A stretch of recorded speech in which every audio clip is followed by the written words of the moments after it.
नमस्कार, सेहतनामा में आपका स्वागत है। मैं हूं आपके साथ अंजलि सिंह। लेप्रोस्कोपिक सर्जरी के जरिए बहुत सारे लोगों को नई जिंदगी मिली है। आज के इस दौर में लोग इसके एक बेहतर विकल्प के रूप में इसे देख रहे हैं, लेकिन इस सर्जरी के दौरान लोगों को किसी भी तरह के दर्द का सामना इसमें नहीं करना पड़ता है, लिहाजा लोग चिकित्सा में इसे ही तवज्जो भी दे रहे हैं। आज हम अपने प्रोग्राम में लेप्रोस्कोपिक सर्जरी के साथ ही कई और सर्जरी के बारे में जानकारी हासिल करेंगे। आज हमारे साथ बातचीत के लिए विदिशा के Atal Bihari Vajpayee government medical college के जनरल सर्जरी के associate professor doctor Ishant Kumar Chaurasia जुड़ रहे हैं, जिनसे सर्जरी के बारे में हम विस्तार से जानकारी हासिल करेंगे और बातचीत करेंगे। डॉक्टर साहब, बहुत स्वागत है आपका न्यूज़ 24 मध्य प्रदेश छत्तीसगढ़ पर।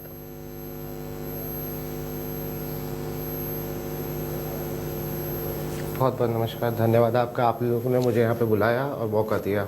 जी जी डॉक्टर साहब, प्रोग्राम की शुरुआत करते हैं और मेरा पहला सवाल आपसे यही, चूंकि लेप्रोस्कोपिक शब्द का कई लोगों को इसके बारे में पता नहीं होता है, सर्जरी ये क्या है, मैं यही आपसे जानना चाहूंगी।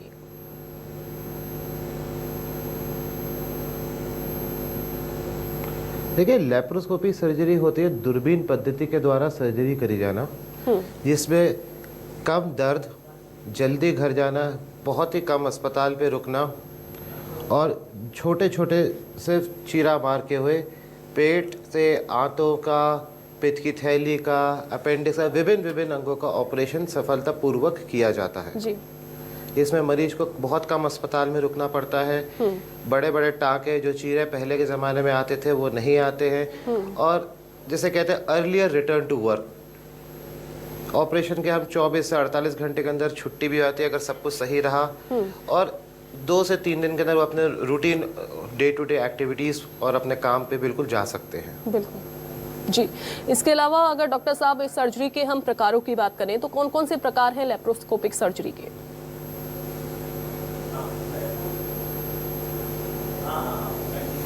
देखिए, लेप्रोस्कोपी सर्जरी आज के ज़माने में सर्जरी ऑफ चॉइस कहा जाता है।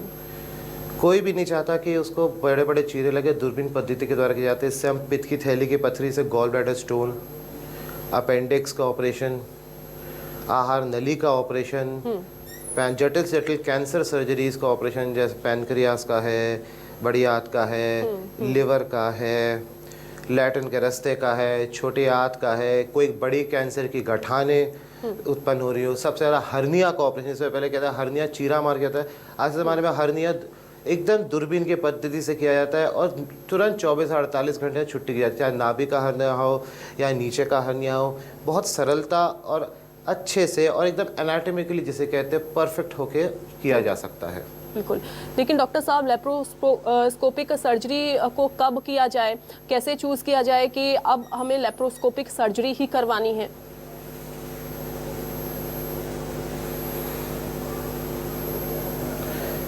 देखिए, अब तो पूरी दुनिया में चलन हो गया है लेप्रोस्कोपी सर्जरी का। इनफैक्ट अब तो रोबोट्स तक आ गए हैं। किताबें तक ये बोलती है कि laparoscopy surgery is the surgery of choice for लगभग सभी पेट के सर्जरी के लिए, स्पेशली पित्त की थैली की पथरी के हो, अपेंडिक्स हो, हर्निया हो, नाभि का हो, कहीं का भी हो, आंतों का भी ऑपरेशन जाए, जैसे आंतें फट जाती हैं आजकल उसको भी किया जा सकता है। पतला होने की जो वेट लॉस सर्जरीज हैं वो भी दूरबीन के द्वारा ही की जाती हैं।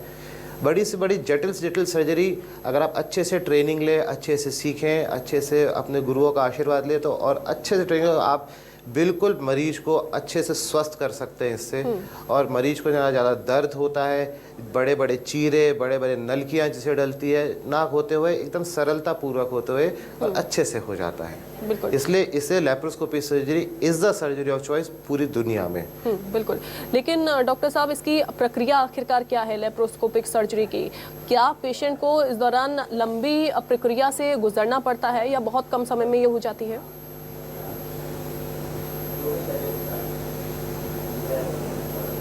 बिल्कुल भी लंबी प्रक्रिया से नहीं गुजरना पड़ता है। जैसे मैंने कहा कि ये मिनिमल एक्सेस सर्जरी है, तो इसका मतलब ये हुआ कि मरीज को छोटे छोटे और जल्दी इसका किया जाए और तुरंत इसमें घर जाता है। Early recovery, early return to work, less stay in hospital. यही प्रक्रिया है इसकी, और इसी प्रक्रिया को फॉलो करते किया जाता है। तो पुराने ज़माने में देखते थे पित्त की थैली का चीरा मार के ऑपरेशन किया जाता था, बड़ी बड़ी नलकियाँ डाल दी जाती थी, 5 से 7 दिन तक मरीज अस्पताल में रहता था, दवाइयाँ चलती थी। दूरबीन पद्धति के द्वारा क्या है कि तुरंत दूरबीन डालते हैं, हम अपने औजार डालते हैं, पित्त की थैली को आराम से निकाल देते हैं। 24 से 48 घंटे के अंदर मरीज एकदम स्वस्थ हो जाता है और घर जाके अपने रोजमर्रा के सारे काम काज उनके चालू हो जाते हैं। बिल्कुल। लेकिन डॉक्टर साहब बहुत ही कम दवाइयाँ लगती हैं, किसी प्रक्रिया की कोई ज़्यादा परेशानी नहीं होती है। जी बिल्कुल। लेकिन डॉक्टर साहब अगर सर्जरी, किसी भी सर्जरी की हम बात करें तो अमूमन ये देखा जाता है कि सर्जरी में बहुत ज़्यादा लागत आती है। पेशेंट कई बार वो नहीं करवा पाता है सर्जरी जो उसको करवानी होती है। लेकिन अगर लेप्रोस्कोपिक सर्जरी की हम बात करें तो इसकी लागत क्या आती है, कितने तक लागत इसकी पहुंच जाती है?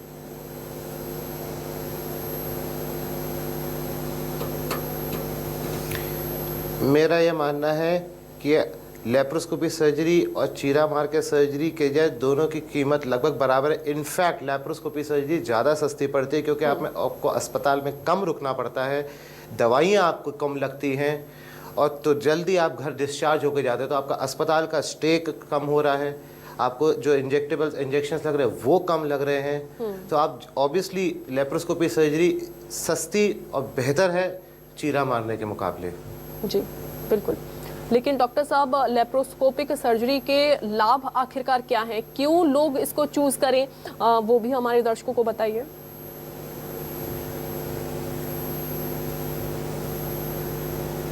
जैसे मैं पहले बताया, अभी फिर बताता हूँ, बड़े बड़े चीरे नहीं आते, जैसे पेट पूरा 20 से पेट को खोला जा रहा है या बाजू से बड़े चीरा मारा जा रहा है। ये इससे हटके जरा से 5 mm और 10 mm की बात कर रहा हूँ मैं। इतने चीरे से दूरबीन और जो भी अंग खराब है, जैसे पित्त की थैली में पथरी है या अपेंडिक्स, उसको निकाला जा सकता है। दवाइयाँ बहुत ही कम लगनी होती हैं, जल्दी आंतों में चाल वापस आ जाती है। मरीज को हम कोशिश करते हैं कि ऑपरेशन के 6 से 8 घंटे के अंदर ही चलाएं फिराएं, शाम को उनको तरल पदार्थ से चालू करके, और अगले दिन अगर सब कुछ सही रहा तो भोजन करके उसको अच्छे से टैबलेट्स पे घर भेज दें। बिल्कुल। लेकिन क्या डॉक्टर साहब इसके कोई कई जगह तो जैसे पित्त की थैली का ऑपरेशन दूरबीन द्वारा किया जाता है, उसे डे केयर सर्जरी में करने लगे हैं। बिल्कुल जी। लेकिन डॉक्टर साहब क्या इसके कोई साइड इफेक्ट देखने को मिले हैं, क्या कोई जोखिम भी होते हैं अगर लेप्रोस्कोपिक सर्जरी किसी पेशेंट ने करवाई हो तो?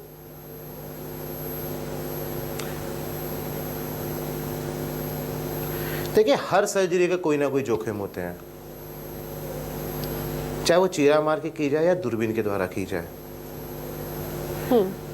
एक मरीज जब आता है तो उसको हर चीज जो भी सर्जरी की जोखिम में होते हैं उसे बिल्कुल समझा दिया जाता है।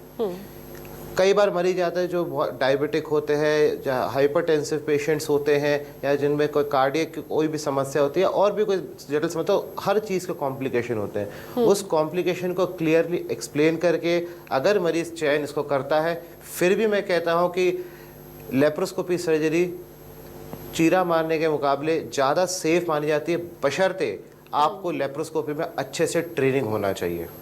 जी जी। लेप्रोस्कोपिक सर्जरी के बारे में तो डॉक्टर साहब हमने जान लिया, लेकिन बैरिएट्रिक सर्जरी कैसे होती है इसके बारे में भी बताइए।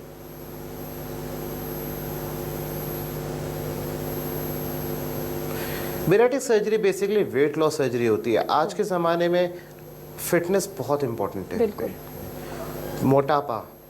मोटापा एक सबसे जटिल बीमारी है जिसको पूरी दुनिया को उसको पकड़ के रखा है दुनिया में। एक इंसान बहुत प्रयास करता है फिट रहने के लिए, लेकिन नहीं हो पाता है।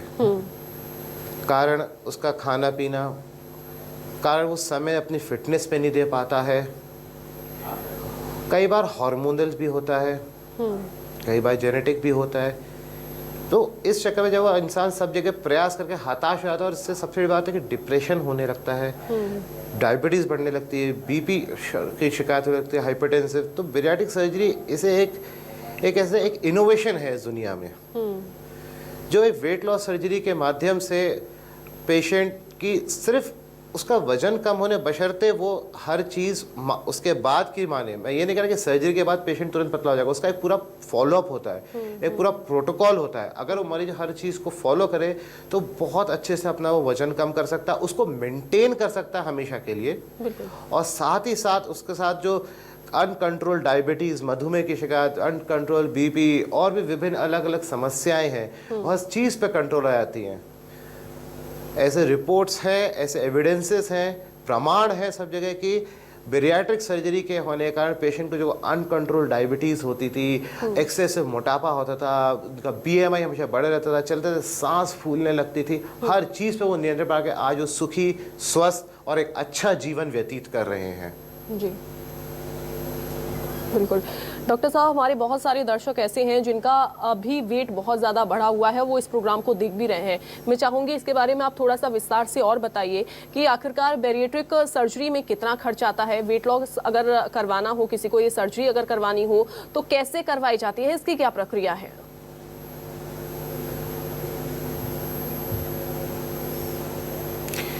देखिए, खर्चा तो ये महंगी सर्जरी, क्योंकि ऑफ कोर्स औजार और बहुत सारे सामान इसके महंगे पड़ते हैं। पेशेंट को पहले मानसिक रूप से तैयार होना पड़ता है, उनकी हम प्रॉपर काउंसलिंग करते हैं। हर सर्जरी के प्रॉस एंड कॉन्स होते हैं, उनके हम फ़ायदे नुकसान हर चीज़ को समझाते हैं, उनकी प्रॉपर पहले काउंसलिंग की जाती है, उसके एडवर्स इफ़ेक्ट्स क्या हो सकते हैं, उस चीज़ों को और सर्जरी के बाद उन चीज़ों को नहीं माने उसका पूरा फॉलोअप किया जाता है। अगर वो हर चीज़ पे पेशेंट मतलब तैयार हो तो मेरे हिसाब, और पेशेंट कई जगह अपने एक्सरसाइज करा चुका, कई लोग दवाई गोली खाते हैं इसके पतला होने के लिए, वेट लॉस टैबलेट्स आती हैं, हर चीज़ से जब हताश हो जाते हैं तो उनको हर चीज़ के मापदंड को समझाते हुए वो तैयार होते हैं, तो हम ये सर्जरी करते हैं। ये सर्जरी आज के ज़माने में इतनी महंगी भी नहीं है कि मरीज इसको अफोर्ड ना कर सके। बहुत अच्छे सेंटर्स में, और हम भी मतलब मैं विदिशा में भी इसको शुरू करने वाला हूँ बहुत जल्दी अपने मेडिकल कॉलेज में, और बहुत जल्दी तरीके से और अच्छे न्यूनतम दर पे आजकल इसको आसानी से सरलता से कैसा, बशर्ते इसकी ट्रेनिंग आपको प्रॉपर होनी चाहिए। जी, लेकिन डॉक्टर साहब, क्या ये सर्जरी किसी भी उम्र में करवा सकते हैं? क्योंकि हमने देखा है कि बच्चे भी आजकल मोटापे का शिकार हो रहे हैं, तो क्या बच्चों के लिए सर्जरी का यहाँ पर दिया जाता है, कंसल्ट किया जाता है पेरेंट्स को?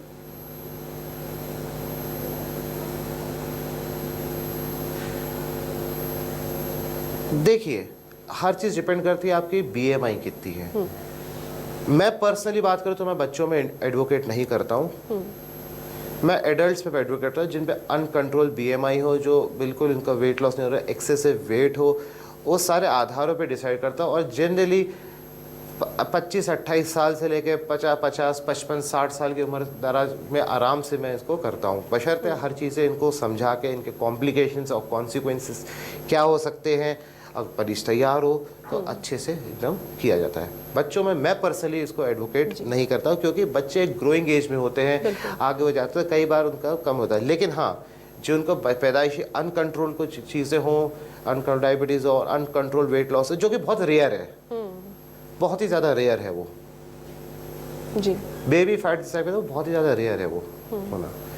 एडल्ट्स में बहुत कॉमन है, तो उसमें ही मैं पर्सनली ज़्यादा एडवोकेट करता हूँ करने के लिए। जी, सर्जरी और ऑपरेशन में अंतर क्या है डॉक्टर साहब? कई बार लोग सर्जरी और ऑपरेशन में समझ नहीं पाते हैं, लेकिन क्या इसमें कोई वाकई में अंतर है, और अंतर है तो क्या अंतर है?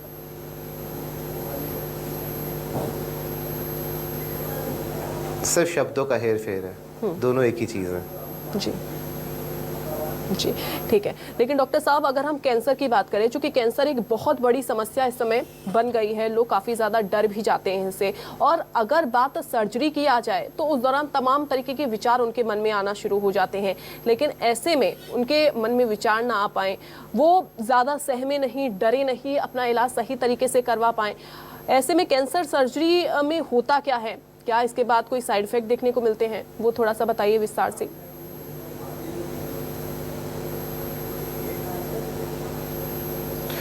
देखिए, कैंसर का जो इलाज अगर सही समय पे पकड़ लिया जाए जैसे हम देखा जाए तो स्तन का कैंसर महिलाओं में बहुत कॉमन है, बच्चेदानी का कैंसर, आंतों का कैंसर, बिल्कुल। पित्त की थैली का कैंसर, पित्ताशय का, आहार नली का कैंसर, ये सब जो चीज़ें हैं अगर सही समय पे पकड़ लिया जाए। अक्सर सबसे बड़ी गलती क्या करते हैं लोग बाग कि कहते हैं कि पेट में दर्द हो रहा है तो जाके लोकल मेडिकल स्टोर से दवाई लिखा लेते हैं।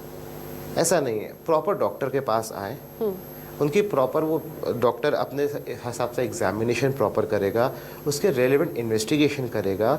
अगर मैं आपको बता दूं 1% गठान ही होती है जो कैंसर में कन्वर्ट होती है, और हम लोग क्या करते हैं कि उन चीज़ों को नज़रअंदाज करते चले जाते हैं, और अक्सर फिर मरीज आके हमारे बोलते हैं डॉक्टर साहब हमें तो कोई शिकायत थी नहीं, हम ना बीड़ी पीते हैं, ना सिगरेट पीते हैं, ना दारू पीते हैं, लेकिन फिर भी हमें हो गया। ऐसा क्यों? ऐसा नहीं है, ये कई बार जेनेटिक्स भी होता है, कई बार बहुत अलग अलग कई कारणों से भी उत्पन्न होता है, हमारा खान पान, हमारा रहन सहन, बहुत सारी चीज़ें होती हैं।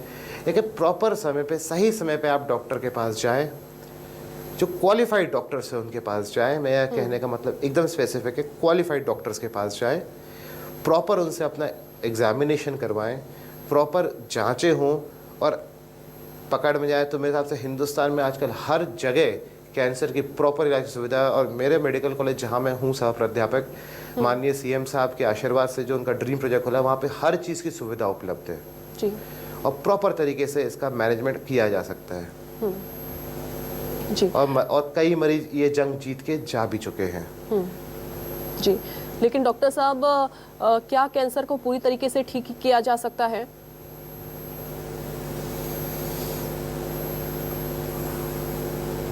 अगर सही समय पे पकड़ा जाए, मरीज सही समय पे डॉक्टर्स का फॉलोअप ले। देखिए कई कैंसरों में ऑपरेशन नहीं लगता, कीमो और रेडियोथेरेपी लगती है, लेकिन जैसे स्तन का कैंसर हो, आंत का कैंसर हो, बच्चादानी का कैंसर हो, थायराइड कैंसर हो, पेट के, अमूमन लगभग सभी कैंसर अगर सही समय पे पकड़ लिया जाए, सही स्टेज पे पकड़ लिए जाए, तो बिल्कुल उनका ऑपरेशन करके उसके बाद कीमोथेरेपी देते हुए मरीज इसके से अपनी जंग जीत सकते हैं। समय लगता है, संयम बना के रखना है और प्रॉपर इलाज और डॉक्टर का फॉलोअप लेते जाएं, उनके ट्रीटमेंट को फॉलो करते जाएं, तो बिल्कुल इससे जंग जीती जा सकती है। जी बिल्कुल।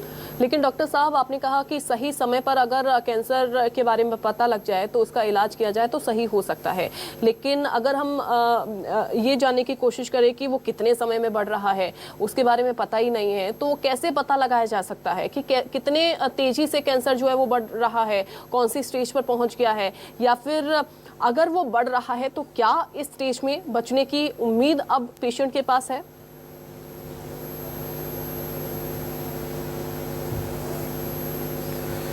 देखिए हर बीमारी बॉडी को एक सिग्नल देती है। जैसे सपोज पेट में कोई समस्या है तो बाबा सिग्नल देती है आपको, मरीज को समझ में आता है। जैसे कुछ भी खाता है तो खट्टी टकारी आती है, पेट भरा भरा सा होता है, मुंह से उल्टियाँ होती हैं, खून की होती है उल्टे, या जो भी पछता है बाहर आ जाता है, या फिर लैट्रिन के रास्ते से खून गिरता है, मल काले रंग का गिरता है, तो बॉडी सिग्नल देती है आपको। वो चीज़ आप अगर मरीज को कोई भी ऐसी समस्याएं हो रही है, या महिलाओं में आप सबसे ज़्यादा कैंसर स्तन का या बच्चादानी का होता है, बच्चादानी में महीना ज़रूरत से ज़्यादा आ रहा है, शारीरिक रूप से उसको कमज़ोरी हो रही है, स्तन का कैंसर तो कोई गठान जैसी महसूस हो रही है, तो तुरंत डॉक्टर को संपर्क करें। जी बिल्कुल। जो क्वालिफाइड डॉक्टर्स उनके पास जाएं, वो प्रॉपर उनका एग्जामिनेशन करेंगे, उनकी जांच करेंगे, रुके नहीं कि आज नहीं कल चले जाएंगे, ऐसी पेट है तो लोकल मेडिकल से जाकर दवाई खा लेंगे, या थोड़ा कोई नीम हकीम के पास चले यानी कि डिले नहीं करना है। अगर आपको बीमारी के बारे में पता लग जाता है तो आप सीधा डॉक्टर के पास जा सकते हैं, इलाज करवा सकते हैं, या फिर जो भी डॉक्टर बोले उसके अकॉर्डिंग आप दवाइयाँ ले सकते हैं। डॉक्टर साहब एक कॉलर हमारे साथ जुड़ गए हैं, शब्बीर जुड़े हुए हैं यहाँ बिहार से। शब्बीर अपना सवाल पूछिए डॉक्टर साहब से। हाँ नमस्कार डॉक्टर साहब। हेलो जी सवाल पूछिए अपना। जी नमस्कार डॉक्टर साहब। हेलो। हाँ डॉक्टर साहब। जी नमस्कार। जी बोल रहे हैं कि देखिए आज हम 4 साल से परेशान हैं, हमारा पटना महादेव के इलाज चला हुआ है, जिसमें अपना 16 कीमो बोल रहे हैं सर, अपना 6 कीमो 7 कीमो हो गया है, रेडिएशन 36 हो गया है सर। और जो दर्द रहता है ना सर, पेन अभी तक सर खत्म नहीं हो पा रहा है हमारा।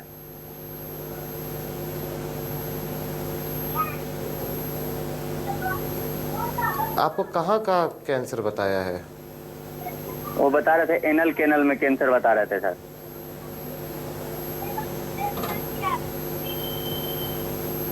अच्छा, लैट्रिन के रास्ते का कैंसर बताया, कीमोथेरेपी आपकी जा चुकी है।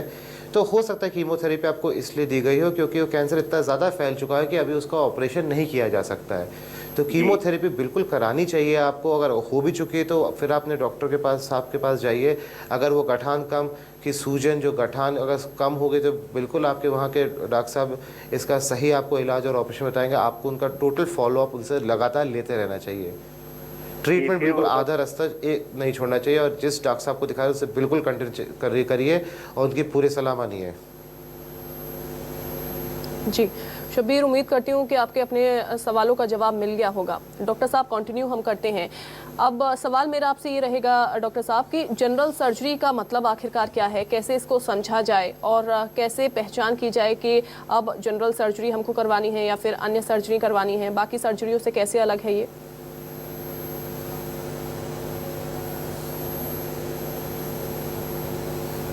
देखिए, शल्य चिकित्सा एक मदर ब्रांच है। कोई भी गठान हो, कोई भी पथरी हो, सूजन हो, देखिए सर्दी, खांसी, जुकाम, बुखार, हार्ट अटैक आना, इसके विश्लेषण डॉक्टर से लगे। कोई भी पेटों से संबंधित कोई भी समस्या हो, गठान टाइप की उत्पन्न हो रही हो, आंतों में हो रही हो गठान, कोई तो गलसुए की गठान हो रही हो, लैट्रिन रेस्टेस में हो, बवासीर की शिकायत हो रही हो, तो उसके लिए आपको तत्काल एक general surgeon, specialist general surgeon से आपको अप्रोच करना चाहिए। हो सकता है कई जगह सुपर स्पेशल अवेलेबल होते हैं, तो भी आप जनरल सर्जन के पास जाइए, तो वो आपको प्रॉपर न्यूरो सर्जन हो या फिर कार्डियक सर्जन हो, या दिल से समस्या बीमार हो या ब्रेन से जो समस्या हो, न्यूरो सर्जन, उनके पास वो आपको एडवाइस कर सकते हैं, सलाह दे सकते हैं कि आप उनके पास जाइए, कराइए। और जनरल सर्जन के पास तब आइए जब आपके पास हाथों से संबंधित, पेट से संबंधित कोई समस्या हो, स्तन की गठान हो, फेफड़ों में कोई तकलीफ हो रही हो, लैट्रिन के रास्ते में कोई तकलीफ हो रही हो, विभिन्न जितनी भी समस्या है उसके लिए आप हमारे पास आएँ, जनरल सर्जरी के पास आएँ। यह एक बहुत बड़ी फील्ड है, बहुत सारी चीज़ें कवर करती है और हर चीज़ में विशेषता और सब विशेषताएं उसमें जुड़ी होती हैं। तो आपको प्रॉपर गाइडेंस, प्रॉपर इलाज सब मिलेगा, चाहे कोई भी जनरल सर्जन हो।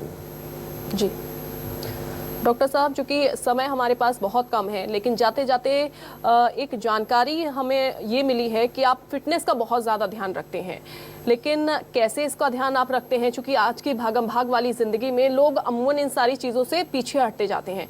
मैं चाहूँगी इसके बारे में थोड़ा सा आप बताइए।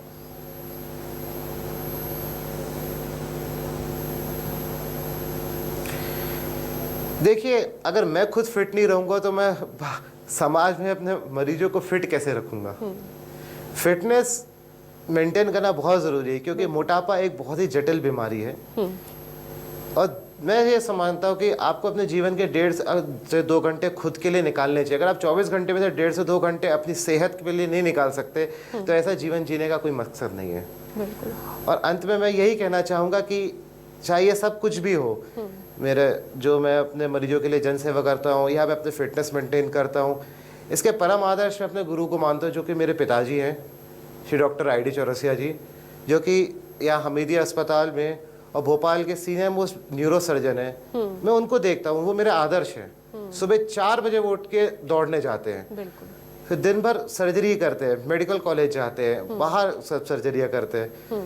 अगर मैं उनके जैसा 10% भी बन पाऊँ तो शायद मैं लोगों की मदद भी कर पाऊँ और खुद भी एक फिट रह पाऊँ। तो वो मेरे प्रेरणा स्रोत हैं हर चीज़ के, और आज मैं जो भी हूँ सब उनकी दया से हूँ और उनके आशीर्वाद से हूँ।